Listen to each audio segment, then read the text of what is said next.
ஒரு அழகான தோட்டத்தில் ரோஜா, மல்லிகை, சாமந்தி போன்ற பல பூக்கள் மகிழ்ச்சியாக மலர்ந்து கொண்டிருந்தன.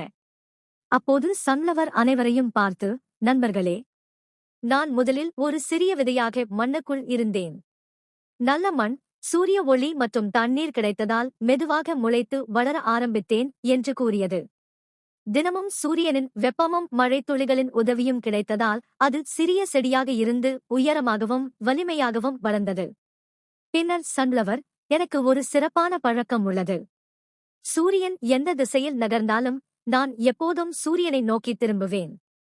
அதனால் எனக்கு அதிக ஒளியும் ஆற்றலும் கிடைக்கிறது என்று பெருமையாகச் சொன்னது.